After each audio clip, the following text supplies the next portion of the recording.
Bring to us your poetry from inspiration sought. Come join us with your images, your verses, words, and thought. From here, we'll share your balladry with those who do not know it. This platform's here for you to show the world that you're the poet.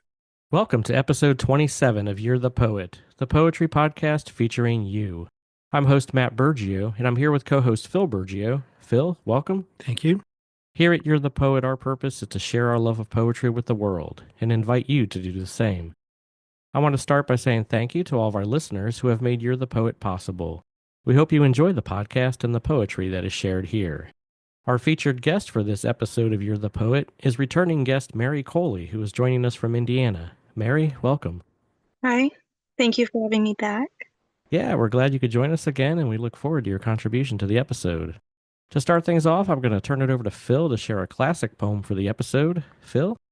Yeah, this poem is from John Muir. John Muir was born April 21st, 1838. He died December 24th, 1914. He's also known as John of the Mountains and the father of national parks. He was a naturalist, author, environmental philosopher, botanist, zoologist, glaciologist, early advocate of preservation of the wilderness.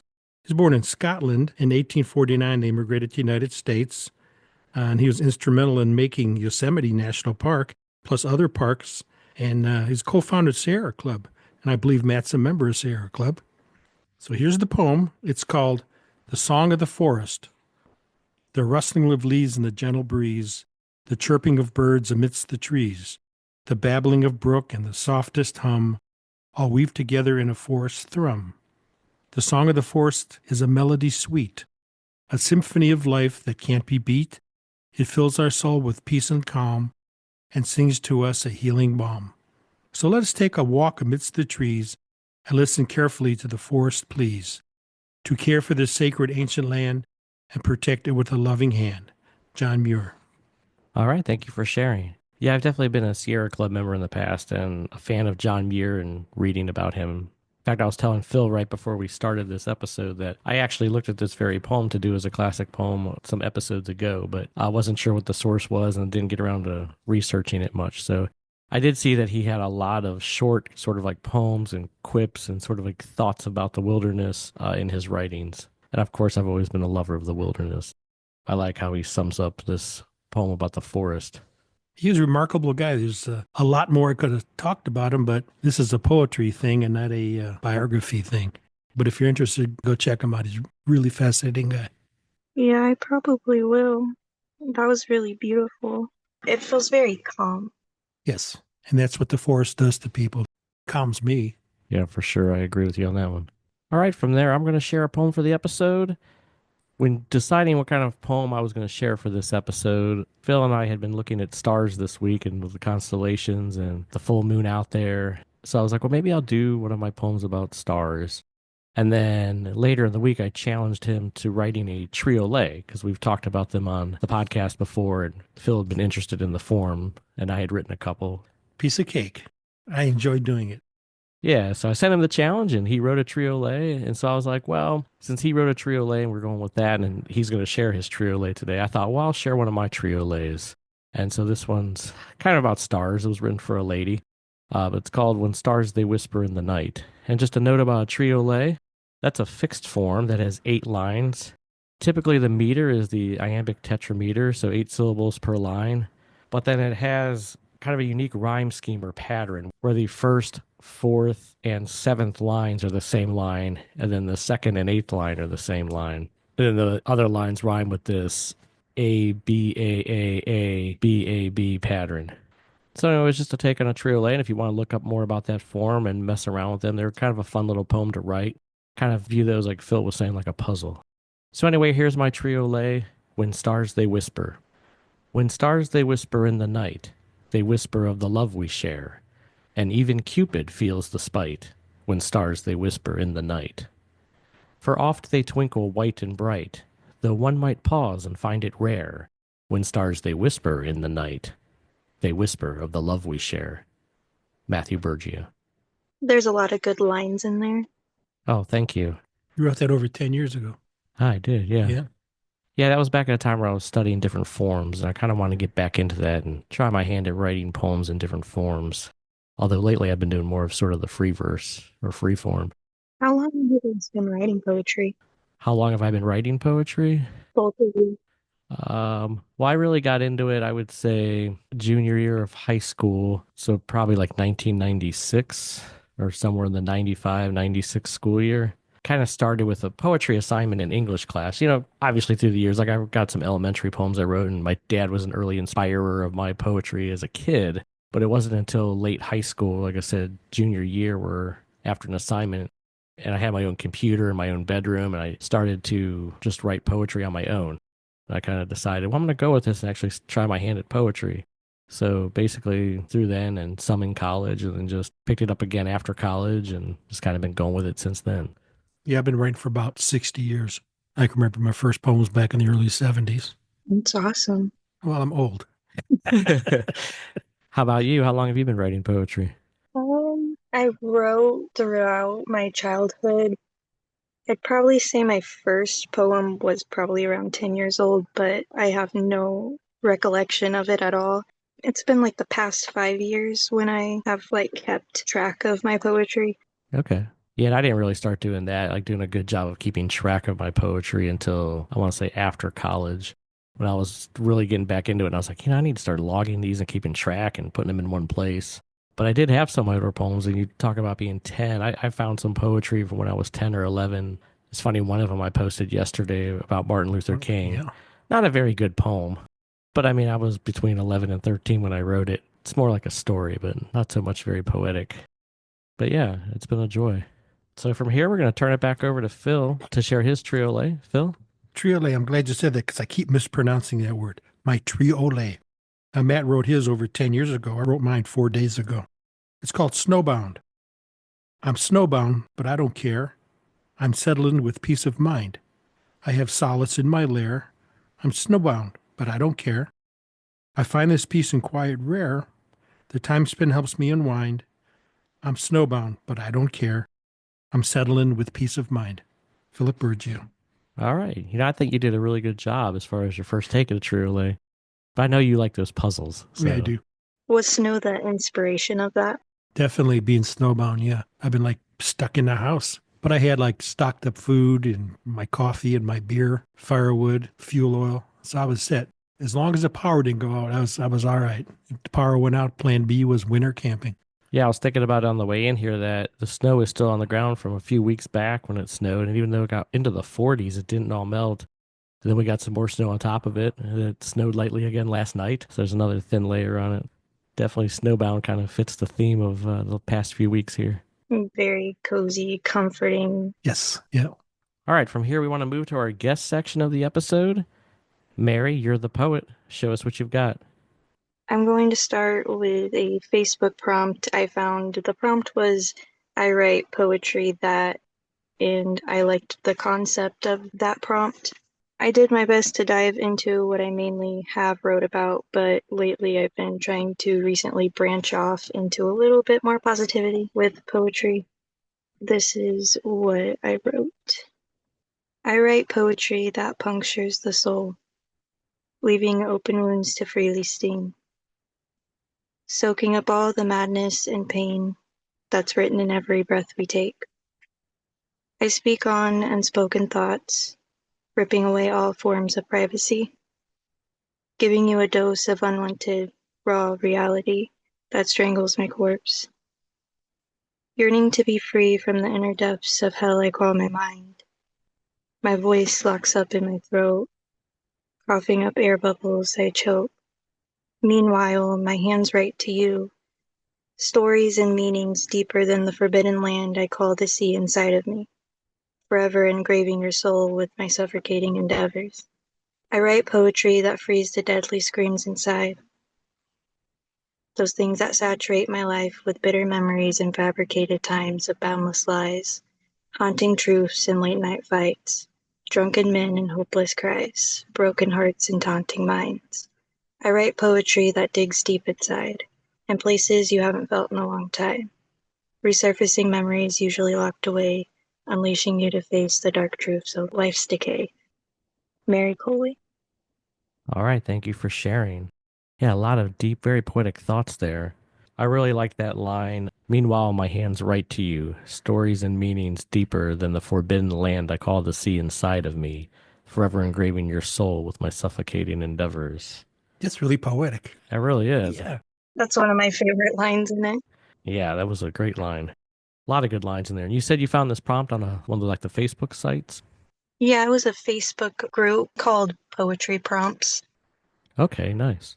So people just post a prompt idea to kind of help, I think, writer's block. Yeah, I think that's a neat idea, and you definitely did an excellent job with that. That's on Facebook. Yeah. Poetry prompts. Okay, I got to check that out. Mary, you got another one for us? Yeah, so this second poem is a recent poem I wrote. I'm not sure how I would really describe it.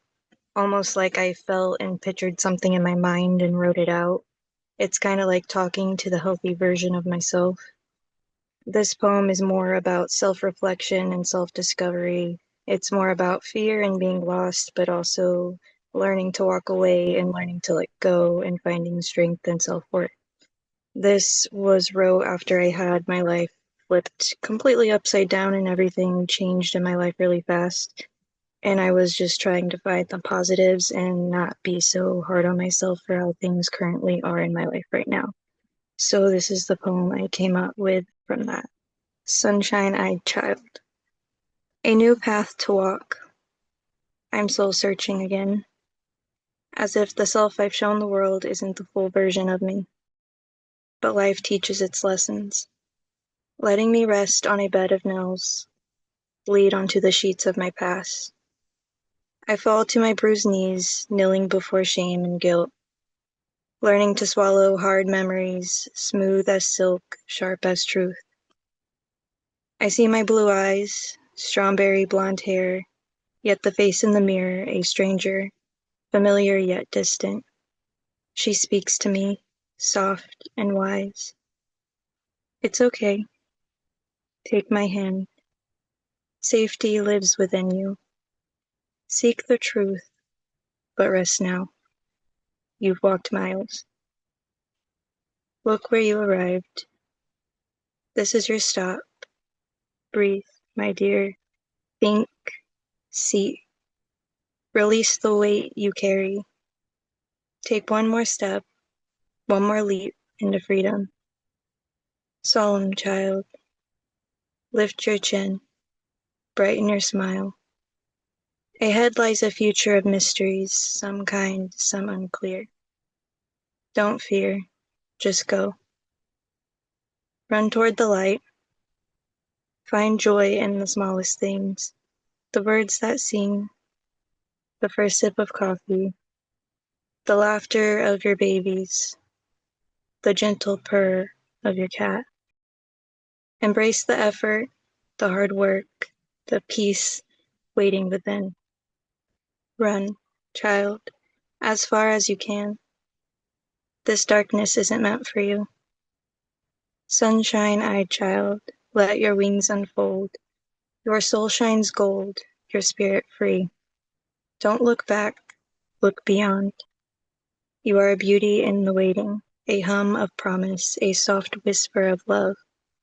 You are the joy that fills the room, the warmth that lingers in the air. Sunshine-eyed child, your truth is pure. Go, run, find you. Mary Coley. Wow, thank you for I sharing. like that one. You know, in my mind, I'm visualizing you looking at the mirror and the reflection is talking to you, telling you all this. That's the impression I get in my head. Yeah, I don't think I've ever wrote one exactly like that concept before. I just visioned something in my head and it kind of just turned out like that. Oh, I understand that, but that's the vision I get in my head when you're reading your poem. I like that. That's a good one, Mary. Thank you. Yeah, I think that's a really good one. There was a part in there I think it kind of brought a tear to my eye, actually. Yeah, just a lot of good but deep stuff there. I like the encouragement and coming from like that self-encouragement, that voice inside. Very well done on that one. Thank you. Got another one for us, Mary? Yes, my third poem is called A Little Flower. I wrote this about 3 years ago. This wasn't one that I wrote from any specific experience or feeling. Honestly, I had a urge to write, and it just effortlessly flowed out onto the paper. Thinking back to that point in my life and when I wrote it, I think to me it was more of personal growth than a new relationship blooming in feelings as if I was healing from my past wounds. This is Little Flower. Happiness is something I've never found. When I wasn't looking, you came around. You saw something fragile and handled it with love. My heart already was sunken at soul and all above. You kissed it and it began to blossom as whole. Tethered, withered, broken, and raw, you saw beauty through all my many flaws. Timid, abandoned, scattered, scared, you held me till sunrise to reassure me you was there. My heart left vulnerable to be rebroken, but you picked it up carefully so you could hold it. These tore up petals you try to restore, you glue them back on to try to grow some more. You water them daily and never forget, every morning and every sunset. You gleam with tears of the joyous divine. You seek to find the happiness in another's mind. You sought to see the impact you had. This little flower will never go back. You came to see you've set it free of all its troubles not meant to be. Now we shine bright through all these dark times, where we stand together to strive to the light. We walk together in this life that was given, free from all the barriers that once were forbidden, to precious souls that had deemed forgiven. Now we can watch our lives as they grow and one to glisten. Mary Coley. All right, thank you for sharing. That just started flowing, right? You just sat down and started writing? Yeah. Good. That was good. It flowed good. I don't like to force poetry, so I just wait until I have this urge to write. That's always the best time to write. But I always find also that that urge always comes at the most inconvenient times. Like I'm always like either have something else really important to do and I'm like struck with this poetic, like I gotta stop and write this poem. And I'm like, My problem is when I go to bed and I'm just starting to doze off, the poem comes to my head and I know I'm not going to remember it in the morning and I don't never have paper and pencil near me and I don't want to get out of bed because it's nice and cozy. Those are some of the best ones, and then you completely forget in the morning.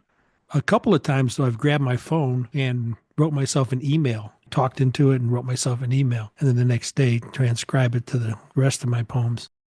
but yeah, I thought that was a well written poem again. I liked the format of it, you know, the way you did like the rhyming couplets. I also really liked that line.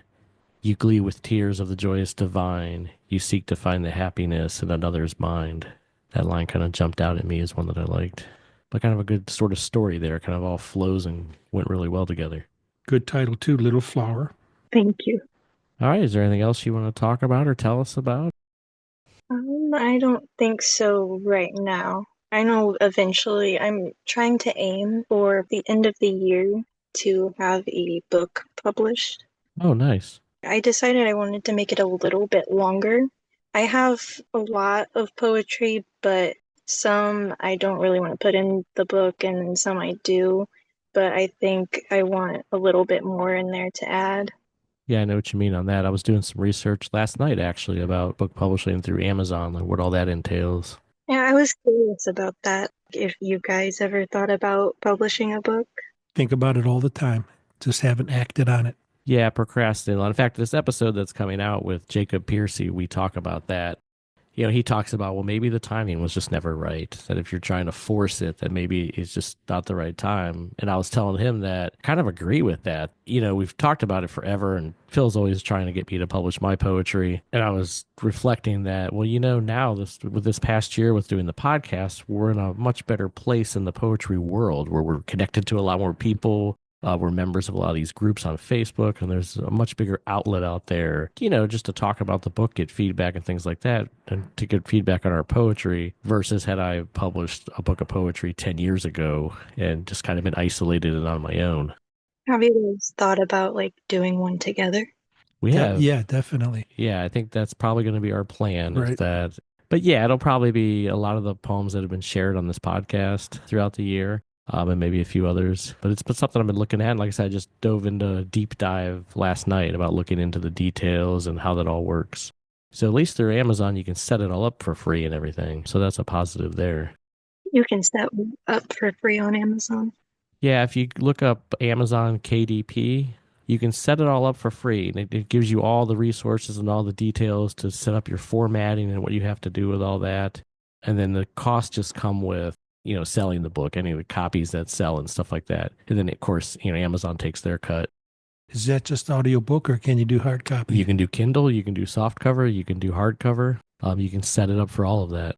And I'm going to talk to some of our past poets because I know some of them have published, and I'm assuming that they've also done that through Amazon.